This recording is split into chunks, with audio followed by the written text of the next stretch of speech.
Welcome to the YouTube channel creepy night Tushar के साथ। आज का जो किस्सा है ये आप लोगों की मेंटेलिटी ज़रूर बदल के रख देगा कि जो हम लोगों को नज़रिया दिखाया जाता है बचपन से हमारे ऊपर थोपा जाता है कि जो दूसरी दुनिया है जहाँ भूत पिशाच जिन चुड़ैल यक्षिणी अलग अलग नाम है ना। तो उनकी जिस तरीके का एक पर्सपेक्टिव हमारी आंखों के सामने बनाया गया है वो शायद आज का किस्सा सुन के आपके सामने कुछ बदल सकता है। तो बात है करीब 2021 की। दो दोस्त निखिल और सामर्थ। निखिल महाराष्ट्र में रहता था।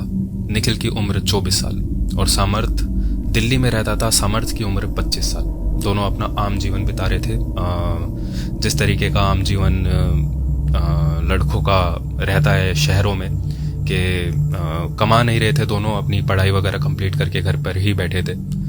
तो नॉर्मल ही शेड्यूल था उनका। सुबह उठे, खाना वाना खाया, थोड़ा फ़ोन चलाया, सो गए, उठ गए, घर वालों की डांट खाई, कुछ काम धंधा नहीं करते।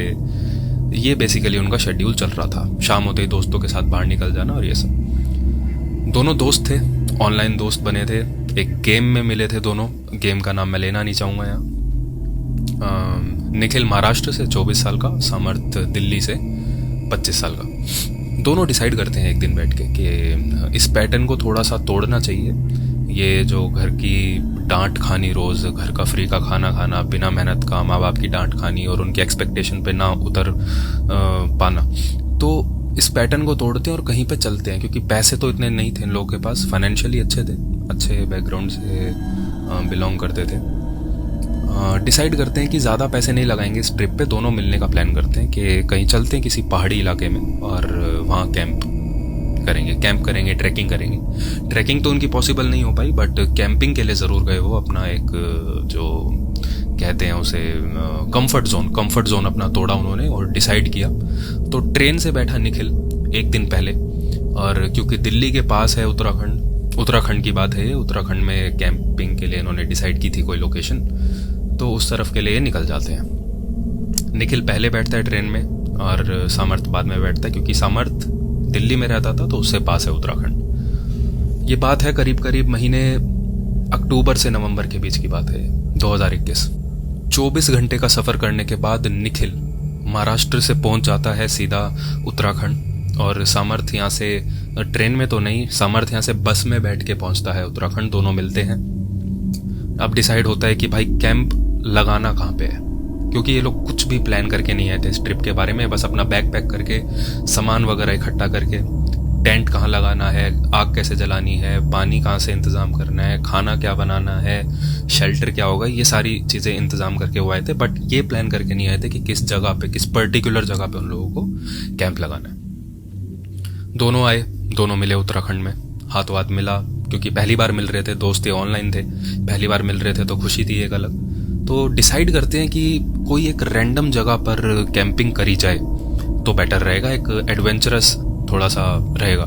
इसी दौरान सामर्थ जो 25 साल का था वो कहता है निखिल को कि क्योंकि पहाड़ों में इन लोगों का पहला एक्सपीरियंस था। सामर्थ तो आता जाता रहता था उत्तराखंड, बट निखिल का पहला एक्सपीरियंस था उत्तराखंड में। तो सामर्थ उसको बोलता है कि यहाँ पे रात को वाइल्ड लाइफ जो होती है, जो जानवर, जंगली जानवर वगैरह, उनका खतरा रहता है। तो हम लोग किसी रिहायशी इलाके में जहाँ पर गांव बसा हो उसके आसपास ही कैंप लगाएंगे, ताकि अगर कोई रात को दिक्कत भी होती है तो हमें लोगों की मदद मिल सके। दोनों पहुँच जाते हैं किसी गाँव के पास। गूगल मैप पे सर्च करते हैं, जो उनके आसपास 5 किलोमीटर के आसपास एक गाँव उनको नज़र आ रहा था, उस गाँव के पास पहुँच जाते हैं। गांव कोई बहुत ज़्यादा बड़ा नहीं, गांव में लगभग रहे होंगे यहीं से 30 से 40 घर, ज़्यादा घर नहीं, 30 से 40 घर, और बाकी छोटी मोटी दुकानें बाहर। ये दोनों जाते हैं। आसपास में उनको जगह भी काफ़ी अच्छी दिख रही थी, जहाँ पे नीचे की तरफ खाई और ऊपर की तरफ एक प्रॉपर कैंपिंग स्पॉट्स उन लोगों को नज़र आ रहे थे। पैदल चले वो, क्योंकि पैसे बचाने थे, कम से कम पैसे में इनको ट्रिप ये पूरी करनी थी। चलते गए।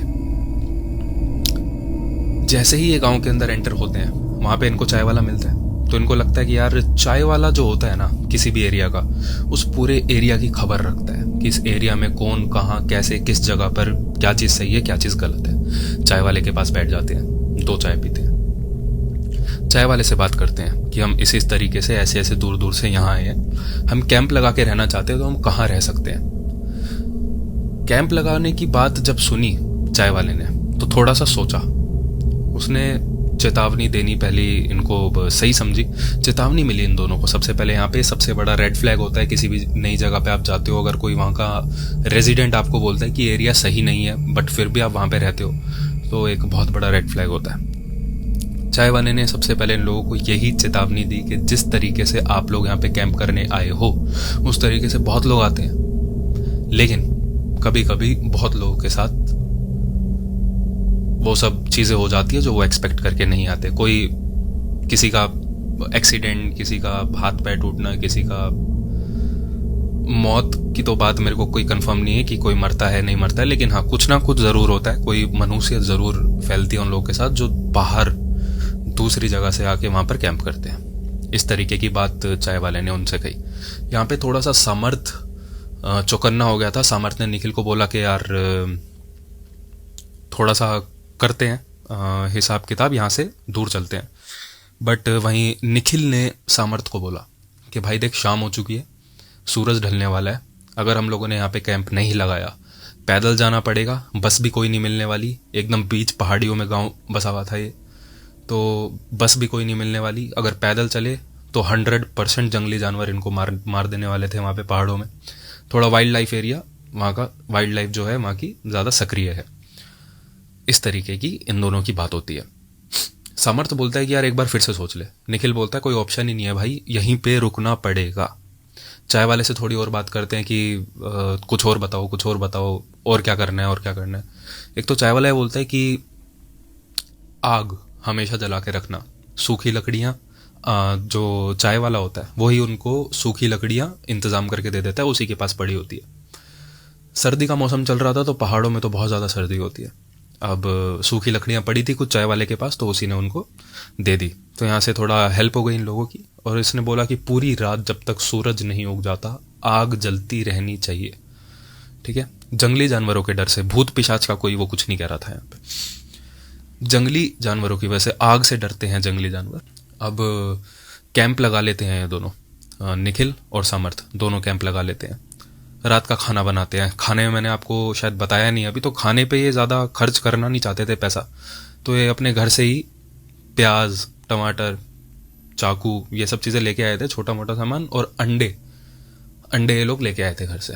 तो बेसिकली अंडा एक ऐसी मील होता है जिसमें कम खर्चा होता है, पेट भर जाता है, पोषक तत्व बहुत मिल जाते हैं उससे शरीर को। तो इन्होंने अंडे बनाने चालू करे, खाया पिया, खाना बनाया वहाँ पे उसी आग पे, उसी लकड़ियों पे आग लगा के जो चाय वाले ने उन्हें दी थी। अब रात के बज चुके थे लगभग 1:30 बजे से 2 बजे के आसपास का समय हो रहा था। और जिस चीज़ का डर होता है पहाड़ी इलाके में वही हुआ।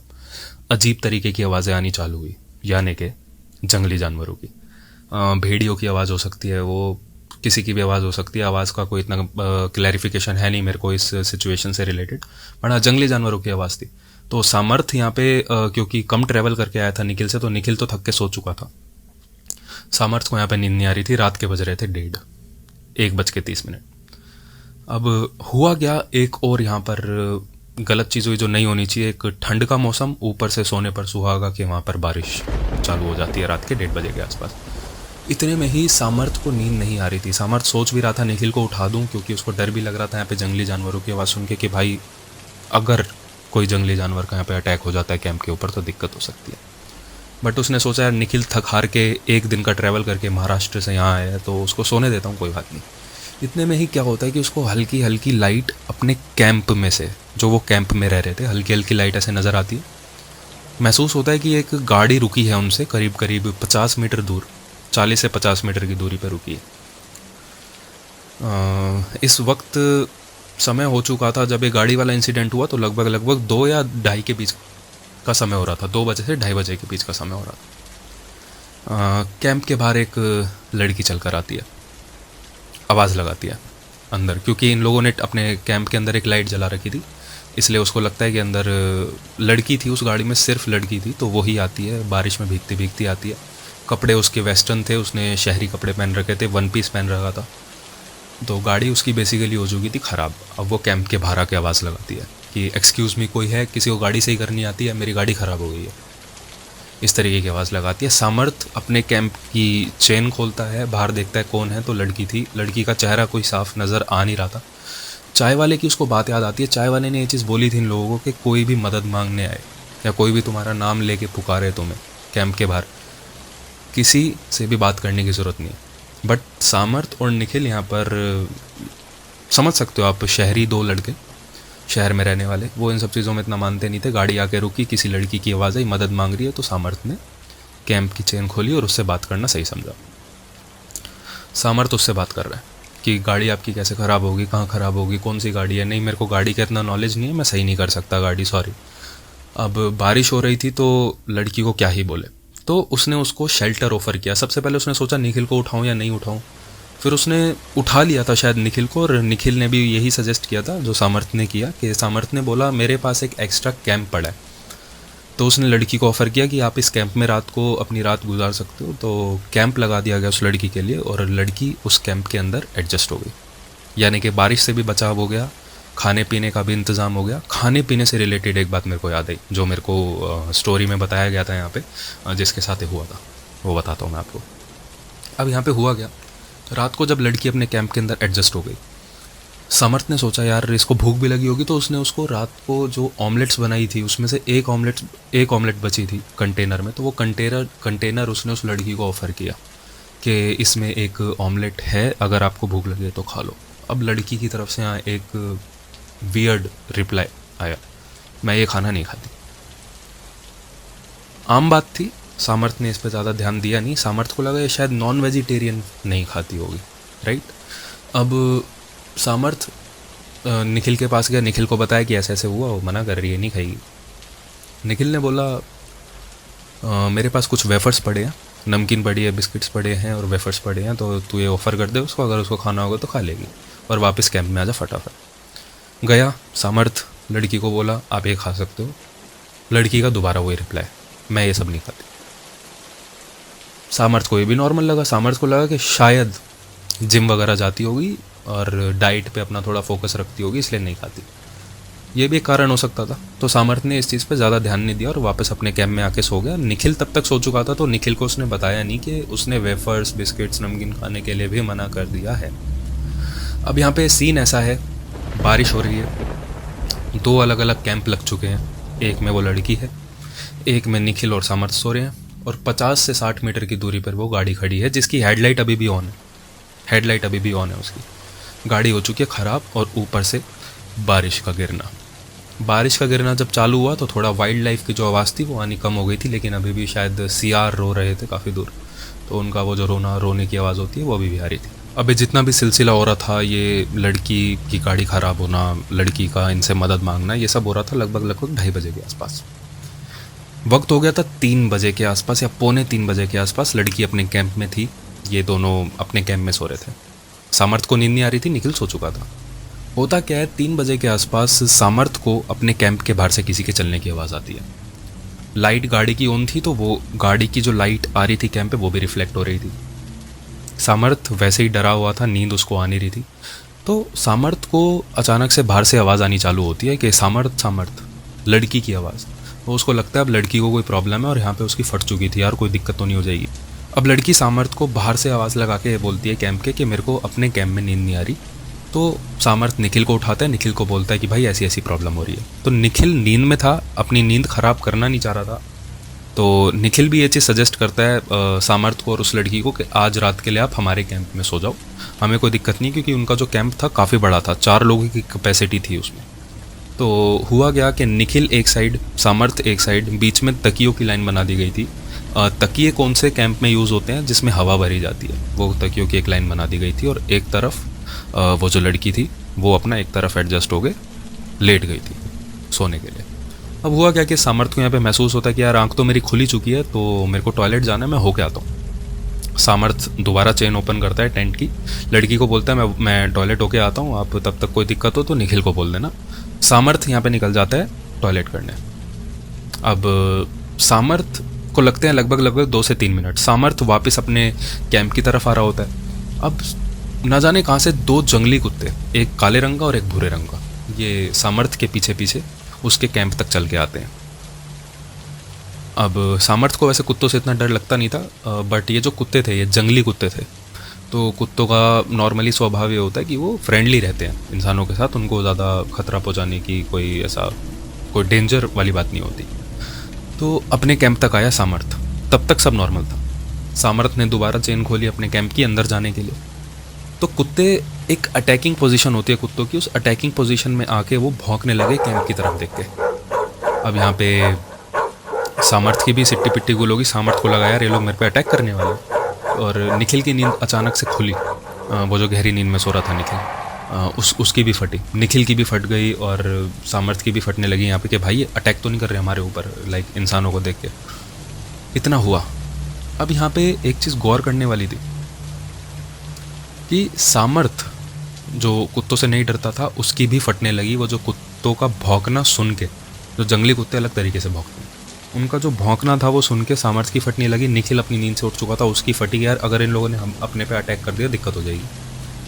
बट यहाँ पे एक चीज़ जो गौर करने वाली थी वो ये थी, वो जो लड़की इनके साथ कैंप शेयर कर रही थी उसकी बिल्कुल भी नहीं फट रही थी। बट जब उसको देखा जा रहा था तो ऐसे वो आसपास की रहने वाली लग भी नहीं रही थी, किसी शहर की लग रही थी। वन पीस उसने पहना था, लग रहा था दिल्ली विल्ली के आसपास की कोई ये लड़की है, दिल्ली चंडीगढ़ पंजाब वगैरह के आसपास की। अब यहाँ पे निखिल सामर्थ को बोलता है कि भाई तू कैंप बंद कर और सो जा, ये अपने आप भाग जाएंगे यहाँ से।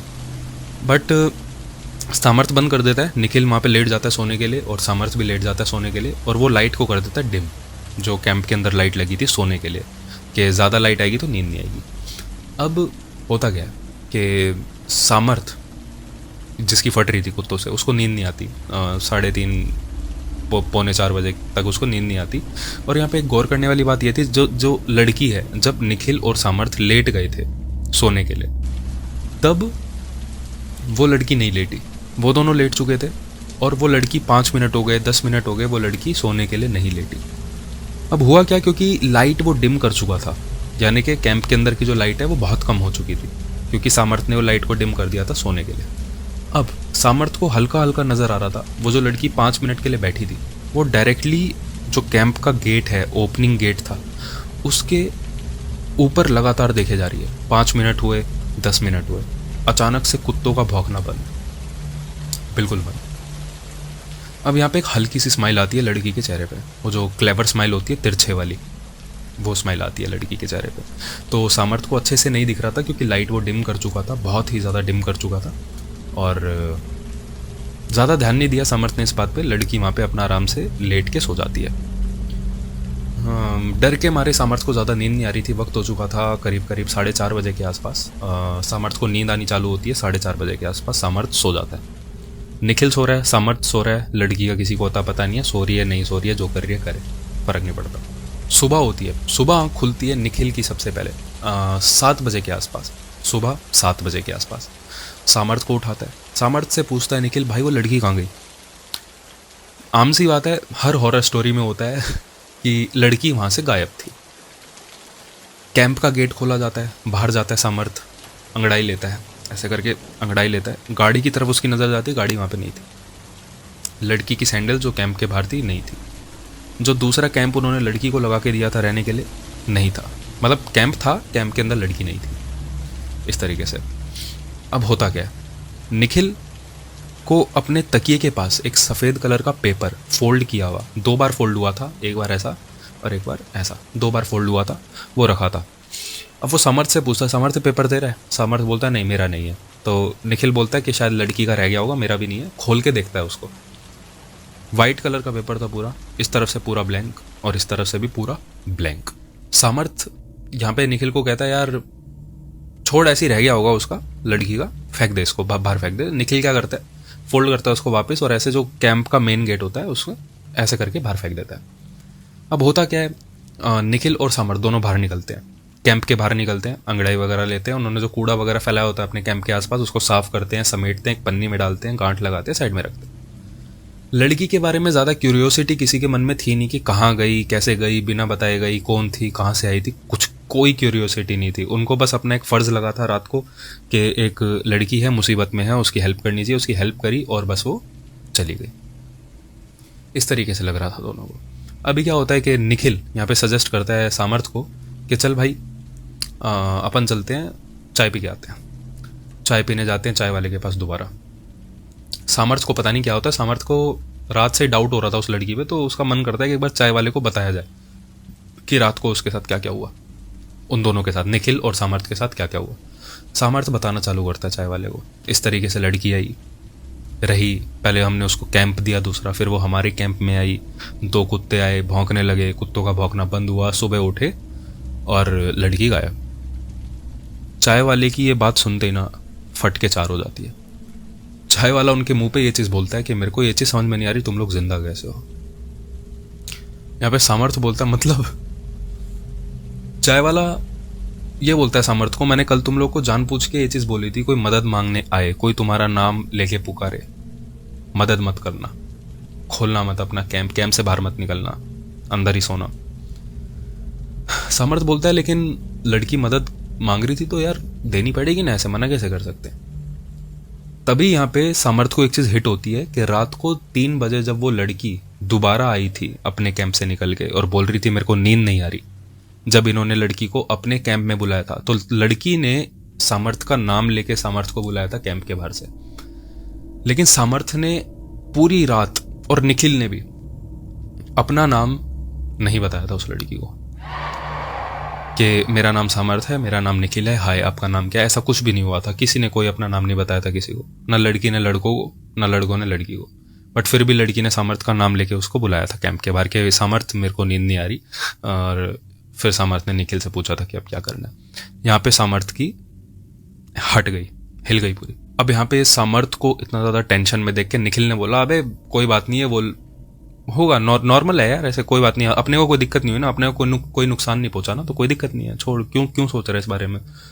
और अब चाय वाले ने सामर्थ्य के चेहरे पर जो टेंशन आ चुकी थी इस बारे में सुन के और इस बारे में सोच के, तो चाय वाले ने सोचा अब इसको पूरी बात बताता हूँ। सामर्थ्य को पूरी बात बताई गई। चाय वाला शुरू होता है, वो बताता है उस लड़की की कहानी क्या है।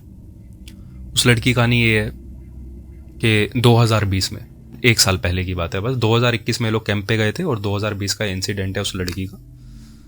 2020 में हुआ क्या, सेम यही इंसिडेंट हुआ, लेकिन उस वक्त जो कैंप लगाने के लिए लड़के आए हुए थे सारे के सारे दिल्ली से थे और करीब करीब रहे होंगे 6 से 8 लड़के रहे होंगे, कैंप लगाने आए थे। वही सर्दियों का महीना और लड़की की गाड़ी ख़राब होती है 50 से 60 मीटर दूर, लड़की उनसे हेल्प मांगने आती है, वो हेल्प देते हैं उस लड़की को। और जिस चीज़ का डर होता है वही होता है उस लड़की के साथ, गलत काम होता है। 6 से 8 लड़के थे, दारू वगैरह पी रखी थी और वही गलत काम उस लड़की के साथ 2020 में। अब उसको नशे की हालत में लड़की को, या अधमरी हालत में, पता नहीं किस हालत में, या पहले ही मार दिया उसको, कुछ पता नहीं है, पुलिस केस इस पे बना नहीं था, सारे अमीर बाप के लड़के थे। लड़की को उसी हालत में गलत काम करने के बाद लड़की के साथ उसको उसी की गाड़ी में डाला जाता है और उसकी गाड़ी को धक्का लगा के वो जो खाई थी धक्का मार के नीचे, ये चीज़ होती है। इसीलिए 2020 से लेके 2021 तक ज़्यादा इंसिडेंट तो नहीं थे उस एरिया के बारे में, इसलिए चाय वाले ने उनको बोला था कि अक्सर ये चीज़ होती है कि रात को लोगों के घर के बाहर एक लड़की आके उनका नाम लेके पुकारती है और बोलती है मेरी गाड़ी ख़राब हो गई है, अगर किसी को सही करनी आती है तो प्लीज़ हेल्प कर दो। ये होता था वहाँ पे, आम बात है। मतलब ये जो गांव में हमारे 30 से 40 घर थे, जो मैंने बताया था आपको स्टोरी से पहले, ये 30 से 40 घरों की ये बात है कि यहाँ पे लड़की आके उनसे हेल्प मांगती थी। कोई अपना गेट खोलता नहीं था, क्योंकि गेट खोलते थे कोई दिखता नहीं था। ये बेसिकली वहाँ का इंसिडेंट था। अब यहाँ पे निखिल ने बोला अबे यार ठीक है, कोई और लड़की होएगी, इतना मत सोच।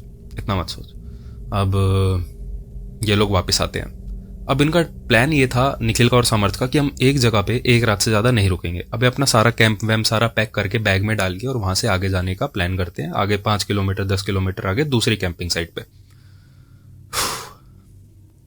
निखिल जब ये सारी चीज़ें पैक कर रहा था, बारिश होनी चालू हुई। अब वो जो सफ़ेद कलर का पेपर उसने अपने कैंप के बाहर फेंका था, वहाँ पे उसको वो बारिश के पानी से वो भीगा और उसमें से लाल रंग निकलना चालू हुआ।